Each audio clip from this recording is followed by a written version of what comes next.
মালিকেরা, মহান মালিক মহান রব্বুল আলামিন ঘোষণা দিলেন দুটি পুরস্কারের কথা আলোচনায় ফিরে আসতে গেলে আর হয়তো আলোচনা করা সম্ভব হবে না। আরো আসুন আরো দুটি পুরস্কারের কথা একটু আলোচনা করি।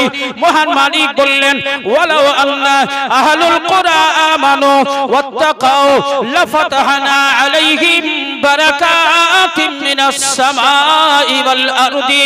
ও মুরারিশা এলাকার জওয়ান যুবকেরা, মহান মালিক বললেন ওয়ালাউ আন্না আহলুল কুরা আমানু।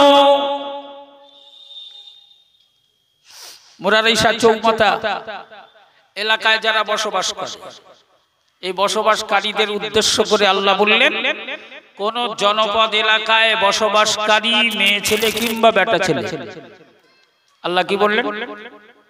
মেয়ে ছেলে কিংবা বেটা ছেলে, পুরুষ কিংবা নারী, কেউ যদি রব হিসাবে, মালিক হিসাবে, স্রষ্টা হিসাবে আমাকে যদি রব হিসাবে মেনে নেয়, আল্লাহ কি বললেন? আমাকে যদি রব হিসাবে মেনে নেয়, বিশ্বাস করে, আর এই বিশ্বাস করে আমার উপরে আমানু যদি ঈমান আনয়ন করে, আল্লাহ বললেন কাজ দুটো। একটা কাজ হলো আমার উপরে ঈমান আনয়ন করা। ওয়ালাউ আন্না আহলুল কুরা আমানু, মহান মালিক বললেন শোনো, পৃথিবীর কোন মানব কোন মানবী জনপদ এলাকায় বসবাসকারী কোন পুরুষ কিংবা কোন মহিলা, সে যদি রব হিসাবে আমাকে মেনে নেয়, মালিক হিসাবে আমাকে গ্রহণ করে, রব হিসাবে আমার উপরে বিশ্বাস স্থাপন করে ঈমান আনয়ন করে, ওয়াত্তাকাও। আর দুই নম্বরে মহান মালিক বললেন দুটো দায়িত্ব, দুটো কাজ। এক নম্বর কাজ হলো আমার উপরে ঈমান আনয়ন করা, দুই নম্বর কাজ হলো ওয়াত্তাকাও, রব হিসাবে মালিক হিসাবে আমাকে ভয় করা। এই দুটি কাজ আমি দিলাম। দুটি কাজ যদি দায়িত্বের সাথে পালন করে, আমি মালিক কথা দিলাম ওই ব্যক্তির জন্য আমার তৈরি করা দয়ার জান্নাত অপেক্ষা করবে। দয়ার জান্নাতি হওয়ার ব্যাপারে পথে কোনো বাধা থাকবে না। কাজ কটা? আল্লাহ কাজ দিয়েছে কটা? দুটো। কাজগুলো কি খুব কঠিন মনে হয়? এক নাম্বার কাজ হলো আল্লাহর উপরে ঈমান আনা। আমরা সবাই আল্লাহর উপরে ঈমান এনেছি না? আল্লাহকে বিশ্বাস করি রব হিসাবে, মালিক হিসাবে। এই রব হিসাবে মালিক হিসাবে ঈমান এনেছি, বিশ্বাস করি। কেন?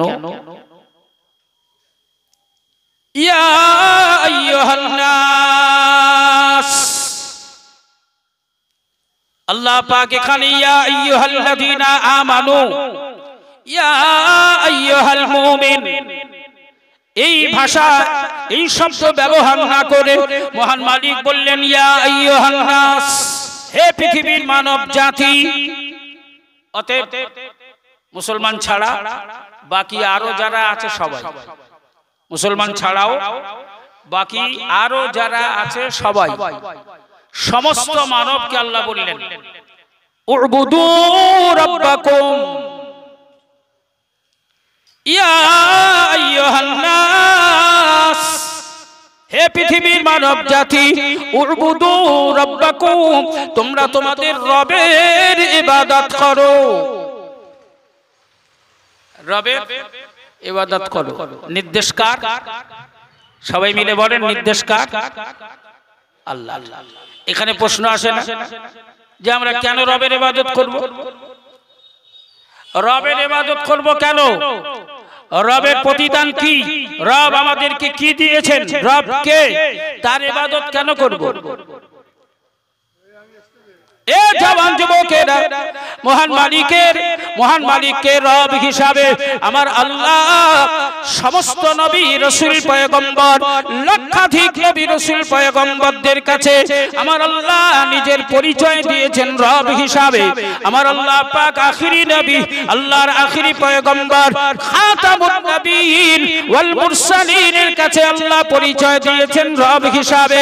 আমার রাসূলুল্লাহর জ্বলন্ত, আমার নবী পাকের জীবন্ত মুজিজা আল্লাহর পক্ষ থেকে আমার নবীকে প্রদান করা হয়েছে।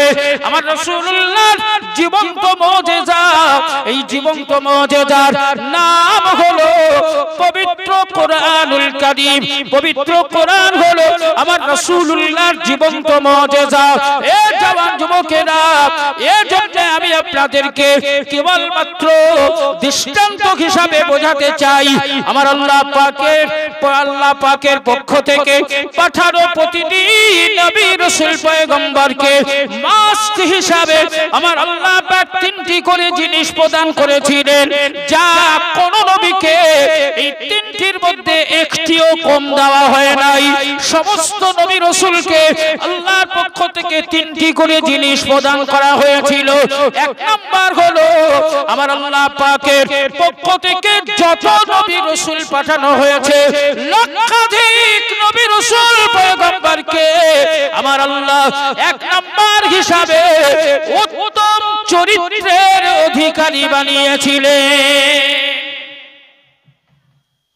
সমস্ত নবীরা ছিল উত্তম চরিত্রের অধিকারী, উত্তম চরিত্র। দুই নম্বরে আল্লাহর পক্ষ থেকে প্রত্যেকটা নবী রাসূলকে আল্লাহ নবুয়ত দান করেছিলেন। আর তিন নম্বরে আল্লাহর পক্ষ থেকে প্রতিটি নবী রাসূল পয়গম্বরকে আল্লাহ মুজিজা দান করেছিলেন। এই তিনটি জিনিস প্রত্যেকটা নবীকে আল্লাহর পক্ষ থেকে দেওয়া হয়েছিল। জোরে বলুন সুবহানাল্লাহ। একজন নবীকেও তিনটির একটি কম দেওয়া হয়, সবাইকে দিয়েছিলেন। এখন সকলে বলেন, মুসার মুজিজা ছিল না ছিল না? ঈসা নবীর মুজিজা ছিল না ছিল না? দাউদ নবীর মুজিজা ছিল না ছিল না? বর্তমানে কি আছে? ঈসা, দাউদ, নূহ, ইব্রাহিম, ইসমাইল, ইসহাক, ইউসুফ, ইয়াকুব, আইয়ুব, এসব নবীদের মুজিজা আছে? আরে সেসব যদি থাকতো তাহলে আর আজ লড়াই হতো? ইহুদিদের কাছে মুসা নবীর লাঠি যদি থাকতো, মুসার লাঠি মানে কি? ছাড়লে সাপ, ধরলে লাঠি। আর সাপ মানে জাতা সাপ। বিরোধী পক্ষকে নাস্তানাবুদ করে দেওয়া, মাকুল বানিয়ে দেওয়ার উপযুক্ত ওই এক সাপই ছিল যথেষ্ট। অতএব হামাস বাহিনীর সাথে লেবানন গোষ্ঠীর সাথে আর এই হুতি বাহিনীর সাথে যুদ্ধ করার ওদের দরকার হতো না যদি মুসা নবীর লাঠি ওদের কাছে থাকতো। তাহলে সব নবীরা এসেছিলেন, মুজিজাও তাদের ছিল। নবীরাও বিদায় নিয়েছেন, সাথে সাথে মুজিজা বিদায় নিয়েছেন। আমার নবী আমাদের কাছ থেকে পর্দা নিয়েছেন, কিন্তু নবীর মুজিজা আছে না নাই? জোরে বলেন, আছে না নাই? তাই রাসূলুল্লাহর জীবন্ত মুজিজার নাম হলো পবিত্র কোরআন। এই পবিত্র কোরআন পড়ে, পবিত্র কোরআন শুনে, পবিত্র কোরআন দেখে, পবিত্র কোরআনের সংস্পর্শে এসে এই পৃথিবীতে প্রতিদিন হাজার হাজার হাজার হাজার বেঈমান বেদিন নদীর স্রোতের মতো ঈমানের কলেমা পড়ে মুসলমান হচ্ছে। জোরে বলুন সুবহানাল্লাহ। জোরে বলা যাবে না? এ হলো আমার রাসূলুল্লাহর জীবন্ত মুজিজা। হে জওয়ান যুবকেরা, সেই পবিত্র কোরআনে মহান মালিক বললেন, দুটো কাজ দিলাম, দুটো দায়িত্ব দিলাম। একটা হলো আমার উপরে ঈমান আনা। অলরেডি আমরা সেই কাজটা সমাধা করেছি, আল্লাহর উপরে ঈমান আমরা নিয়ে এসেছি। বাকি আছে দুই নাম্বার কাজটা। দু নাম্বার কাজটা কি বলেছি মনে আছে? দুই নাম্বার কাজ কি গো?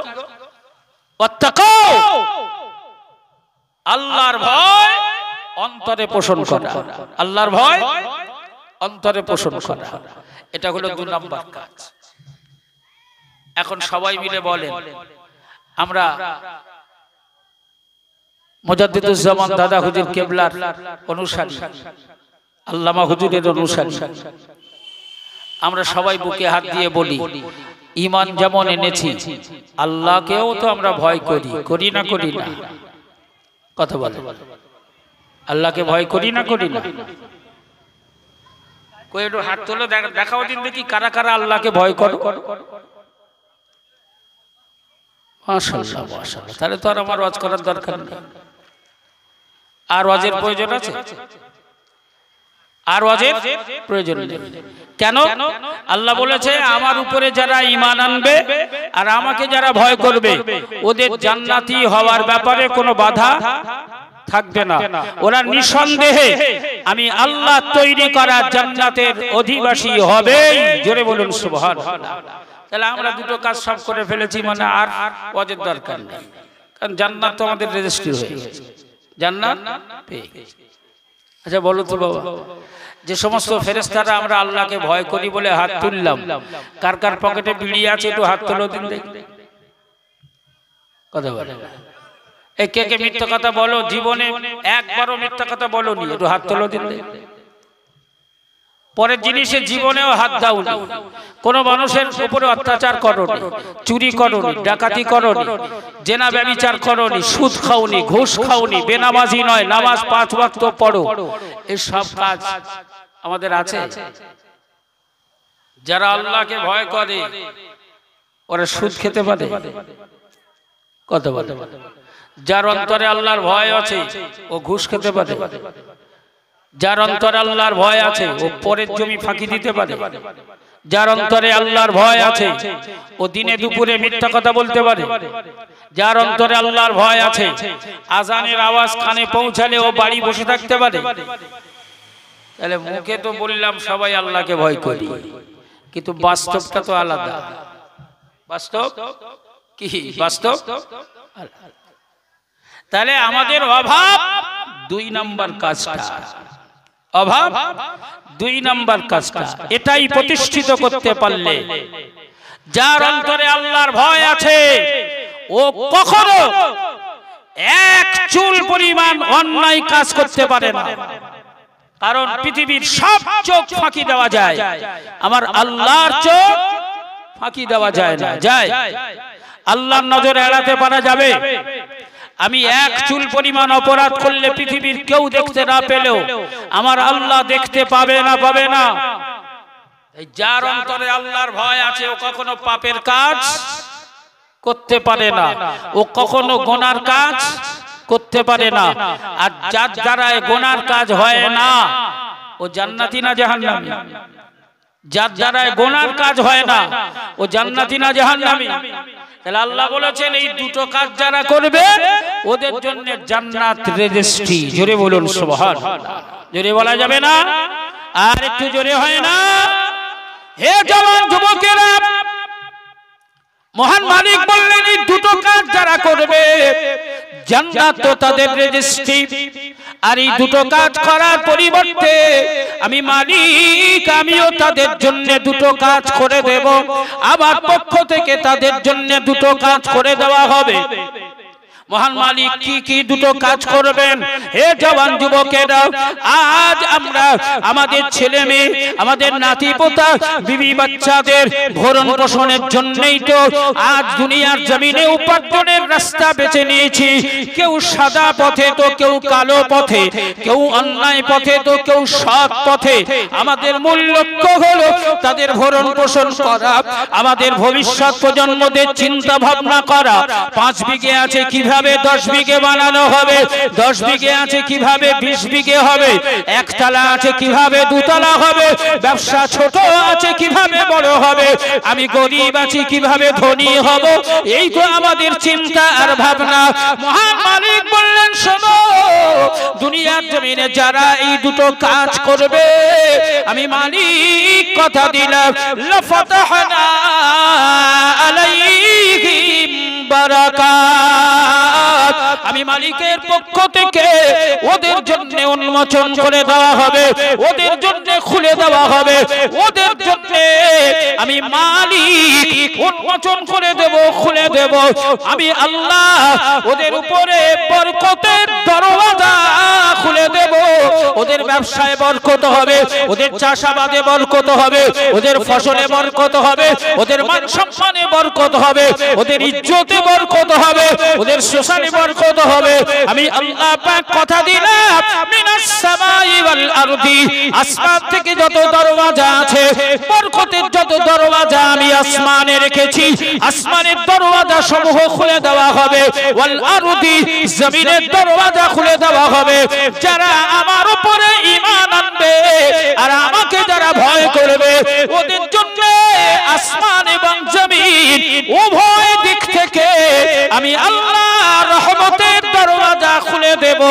আমার রহমত ওদের জন্য, আমার নিয়ামত ওদের জন্য পরিপূর্ণ করা হবে।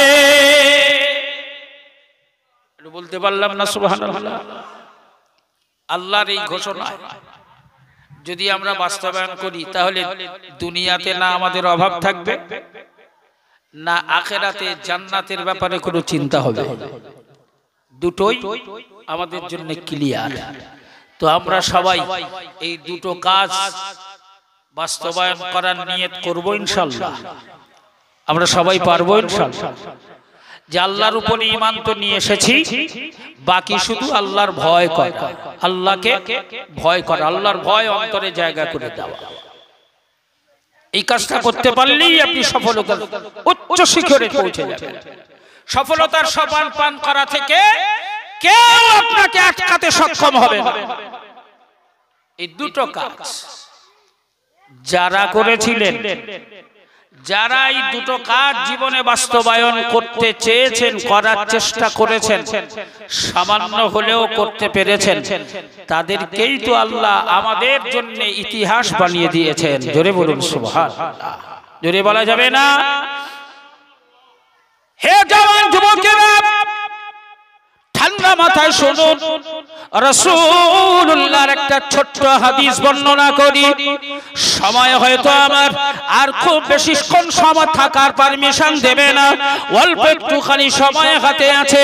এই হাদিসটি আলোচনা করি, আমি আলোচনার ইতি টানবো। এ জওয়ান যুবকেরা, রাসূলুল্লাহর ছোট্ট এই হাদিস, আমার নবী পাকের দেশে দুটি পাহাড় আছে।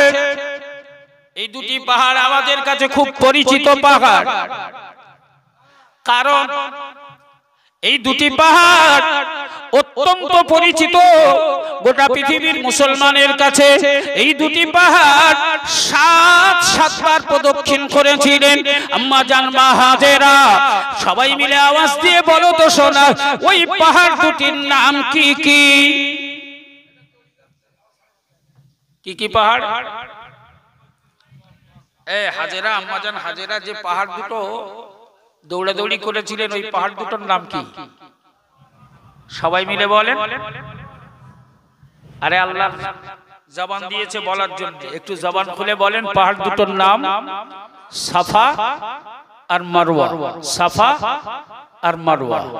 এই সাফা পাহাড় কেন্দ্র করে ওই এলাকায় যত বসতি হয়েছে, সমস্ত সাফা এলাকার বাসিন্দা হিসাবে পরিচিত।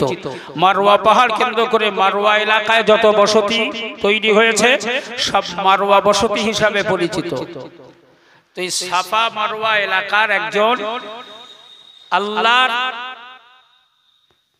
প্রিয় হাবিবের অত্যন্ত মহব্বত এবং ভালোবাসার একজন পাগল, যার নাম হলো হযরত আবুল খায়ের আখতার রহমতুল্লাহ আলাইহি।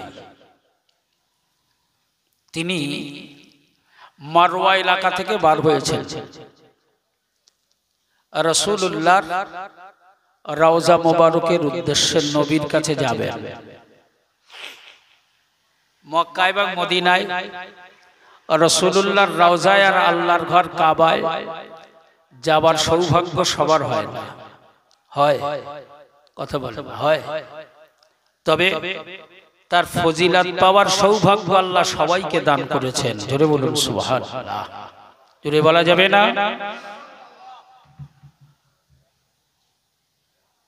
কাবায় যাওয়া সকলের কপালে না জুটলেও তার ফজিলাত পাওয়ার সৌভাগ্য আল্লাহ সকলকেই দিয়েছে, অতি সহজে তার ফজিলাত পাওয়া যায়। আল্লাহ বলেছেন আমার দেওয়া দুটো চোখ,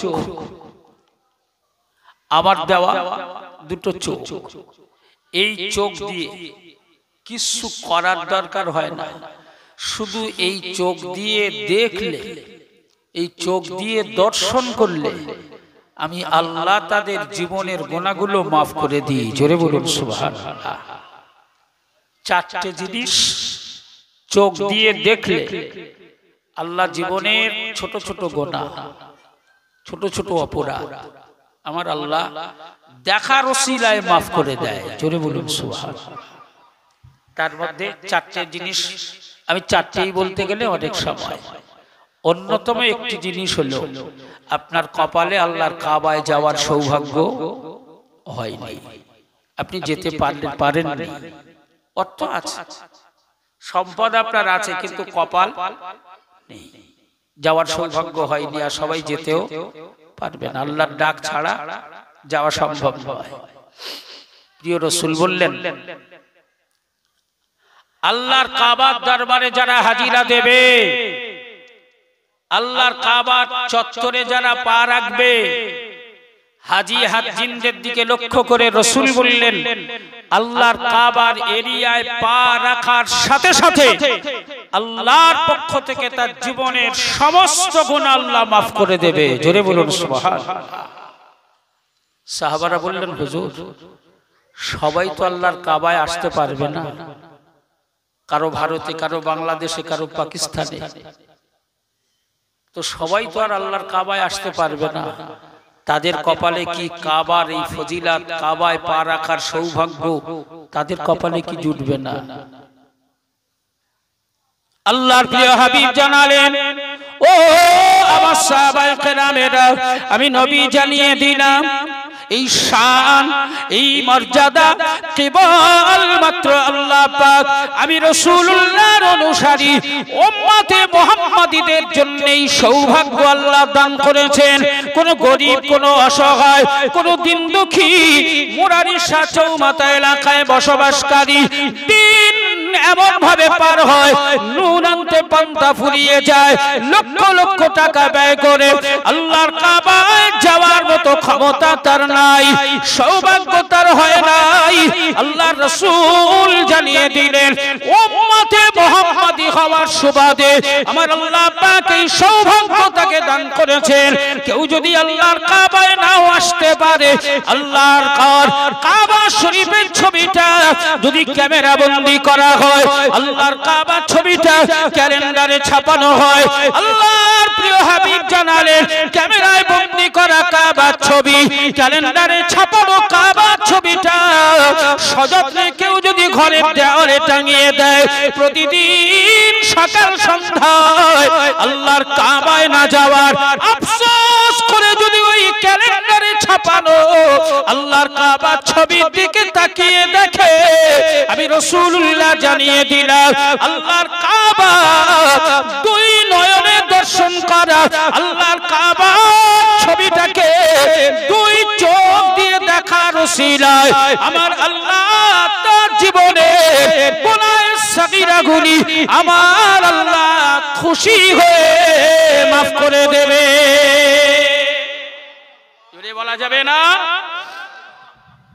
এ জওয়ান যুবকেরা, তাই আল্লাহ নবীর মাহবুব, আল্লাহ নবীর পাগল দেওয়ানা হযরতে আবুল খায়ের আখতার নিয়ত করে বেরিয়েছেন রাসূলুল্লাহর রওজা মোবারকে যাবেন, আমার নবীর রওজাতে গিয়ে সালাম পৌঁছে দেবেন। হযরতে আবুল খায়ের আখতার ঘর থেকে যখন বার হয়েছেন, কাছে একটিও পয়সা নাই, খোদার জ্বালা নিবারণ করার মতো পয়সা,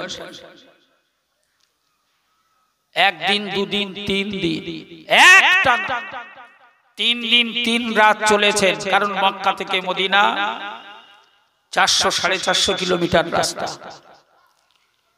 3 দিন 3 রাত পরে আমার রাসূলুল্লাহর রওজা মোবারকে গিয়ে পৌঁছালেন। এই 3 দিন 3টি রাত কেবলমাত্র শুধু বেঁচে থাকার জন্য যেটা খাবার হিসাবে খেয়েছেন সেটা হলো শুধু সাদা পানি। এই পানি ছাড়া আর কিছু খাওয়ার সুযোগ হয়নি, কারণ তার কাছে একটিও পয়সা ছিল না। 3 দিন পানির উপরে নির্ভর করে রাসূলুল্লাহর রওজা মোবারকে পৌঁছালেন।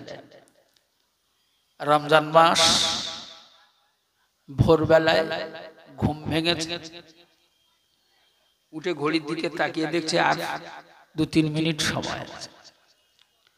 2-3 মিনিট সময় মানে কোন রকম মুখটা ধুয়ে 1 গ্লাস পানিটা খাওয়া যাবে।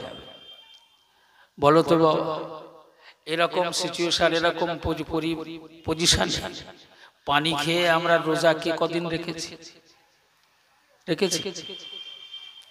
পরের দিন দিনের বেলা খাচ্ছে, আরে তুই রোজা রাখিস, আরে ভোরবেলা উঠতে পারি, খেয়ে বেড়াচ্ছে। আবার এক শ্রেণীর বদমায়েশ উপহাস করে। রমজান মাসে আমরা বারাবার দেখে এসেছি, আর কটা দিন, এই তো আর কটা দিন রমজান, 16ই ফাল্গুন তারাবি শুরু, 16ই ফাল্গুন তারাবি শুরু, আর এখন পৌষ মাসের আজ 12। অতএব সব শুদ্ধ মিলিয়ে আর 2 মাস, সব শুদ্ধ মিলিয়ে 2 মাস, 2 মাস 4 দিন। তারপরে বরকতপূর্ণ মাস পবিত্র রমজান। এই রমজান মাসে অনেকেই উপহাস করে, খাবার ঘরে খাবারের অভাব, হ্যাঁ আমার ঘরের খাবার কুকুর বিড়ালে খেয়ে পাচ্ছে না, আর আমরা শুকোবো কেন? হ্যাঁ কিসের কষ্ট? রোজা রাখা। হে জওয়ান যুবকেরা, হযরত আবুল খায়ের আখতাব 3 দিন 3 রাত শুধু জীবন নির্ধারণ করার জন্য, জীবনটাকে বাঁচিয়ে রাখার জন্য সাদা পানি পান করেছেন। 3 দিন 3 রাত পরে আল্লাহর প্রিয় হাবিবের রওজা মোবারকে রাসূলুল্লাহর আশিক গিয়ে পৌঁছেছেন। আমার নবীর রওজা মোবারকে হযরত আবুল খায়ের আখতাব গিয়ে রাসূলুল্লাহকে লক্ষ্য করে সালাম দিলেন, নবীর রওজাকে লক্ষ্য করে সালাম দিলেন। আসসালাতু আসসালামু আলাইকা ইয়া রাসূলুল্লাহ, আসসালাতু আসসালামু আলাইকা ইয়া হাবিবাল্লাহ। আমি আবুল খায়ের আখতাব আজ 3 দিন 3টি রাত হয়ে গেল পানি ছাড়া কিছু পান করার সুযোগ পাই নাই। ওগো আল্লাহর প্রিয় হাবিব, ওগো আল্লাহর প্রিয় দোস্ত, ওগো আল্লাহর জিন্দা নবী, ওগো আল্লাহর প্রিয় বন্ধু, আমি আবুল খায়ের আখতাব শুধু পানি পান করে আছি।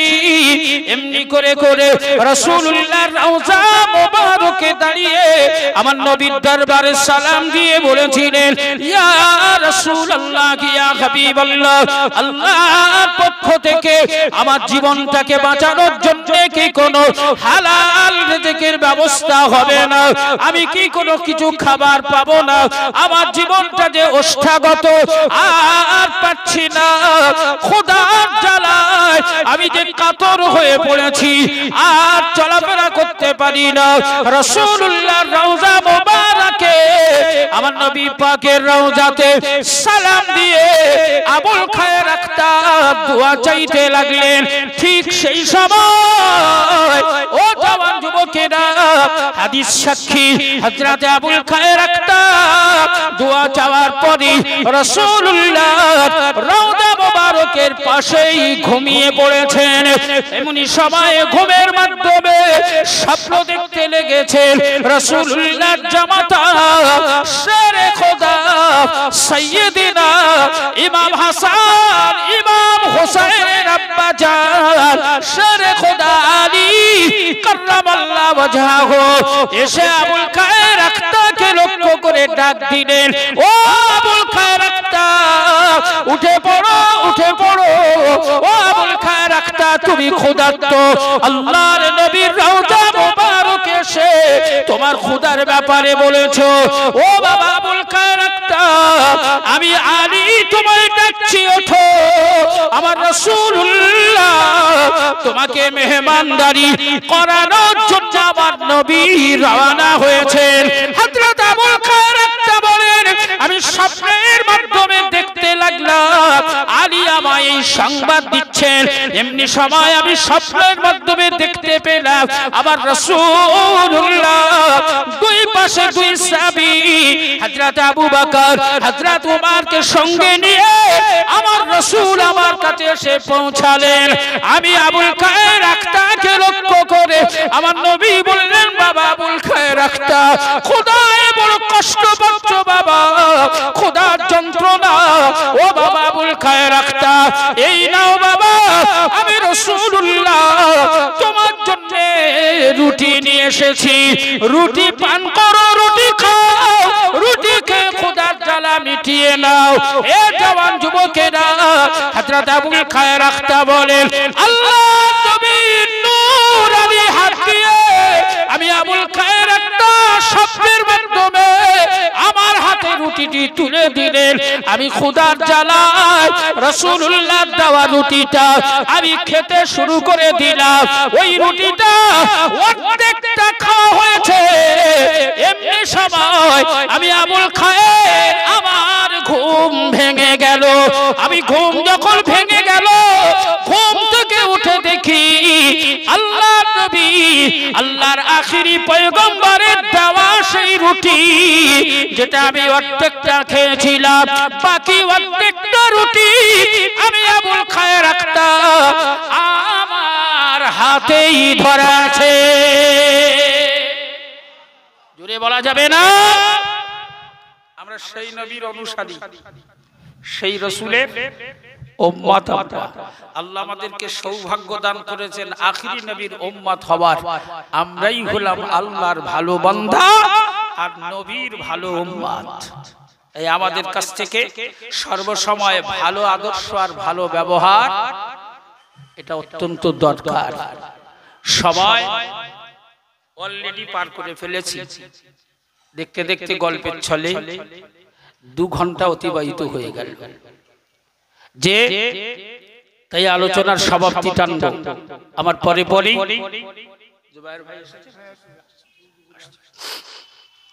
আমারই এলাকার অত্যন্ত সুবক্তা মহতারাম ভাই আব্দুল্লাহ বিন জাবায়ের, তিনি এসেছেন আপনাদের কাছে আলোচনা রাখবেন। এই আলোচনায় আমরা সবাই আখিরি মোনাজাত সেরে বাড়ি ফিরবো ইনশাআল্লাহ। সাথে সাথে আমার বিদায় বেলায় আপনাদেরকে নিয়ে আমার রাসূলুল্লাহর শানে দাঁড়িয়ে একটু সালাতু সালাম পাঠ করব এবং সবাইকে সালামের পরে গুছিয়ে বসার অনুরোধ রাখবো। আসুন সকলে একটু দাঁড়িয়ে আমার নবীর দরবারে একটু সালাম পৌঁছে দিই। ইয়া নবী,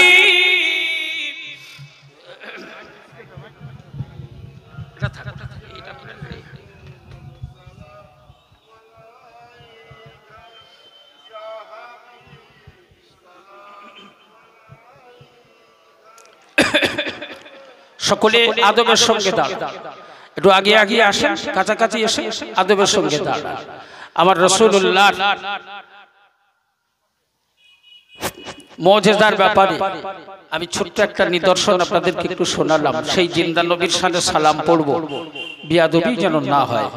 সকলে আদবের সঙ্গে ভক্তিপূর্ণভাবে, যারা এই বিছানো চটের বাইরে আছো তাদেরকে বলছি, নবীর শানে সালাম পড়ার সময় পায়ে যাদের জুতো আছে জুতো খুলে দাঁড়াবে, জুতো পায়ে রাখবে না, অন্তত পক্ষে জুতোর উপরে দাঁড়াও, জুতো পায়ে দিয়ে নবীর শানে সালাম পড়ো না। তাই আল্লাহ আমাদের সবাইকে তৌফিক দিক আমার নবীর শানে মহব্বতের সঙ্গে ভালোবাসায় সালাম পড়ার।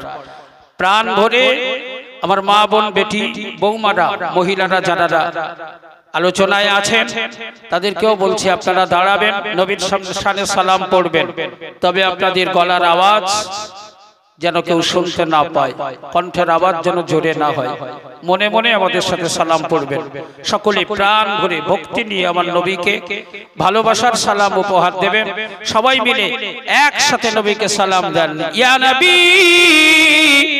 সালামুন আলাইকা ইয়া রাসূল ইয়া হাবিব সালামুন আলাইকা সালাম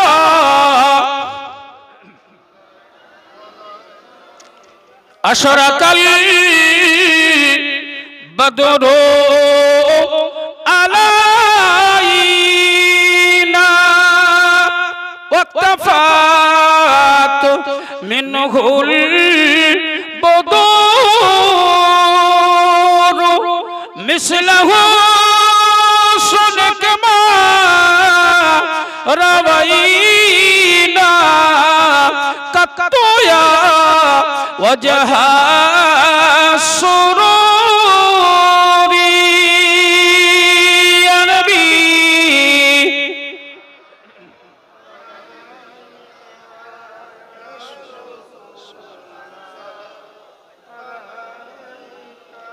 ইয়া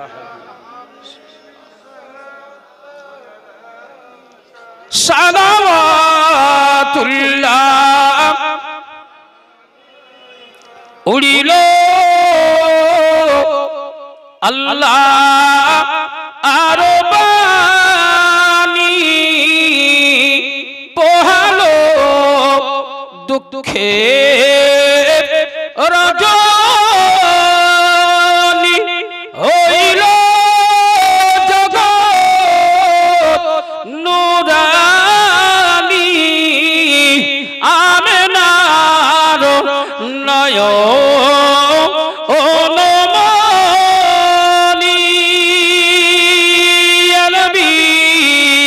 সালামুন আলাইকা ইয়া রাসূল ইয়া হাবিব সালামুন আলাইকা সালাওয়াতুল্লাহ আলাইকা ইয়া রাব্বি। প্রত্যেকেই বসে পড়ে প্রাণ ভরে আমার নবীর শানে দরুদ শরীফ পড়বেন। নিশ্চিত করে সভাপতি সাহেব আছেন বলবেন। আমাদের অত্যন্ত মহব্বতের ভাই মোহতারাম ভাই আব্দুল্লাহ বিন জুবাইর সাহেব তিনি এখন আলোচনা করবেন। সকলে মহব্বতে উচ্চ আওয়াজে দরুদ শরীফ।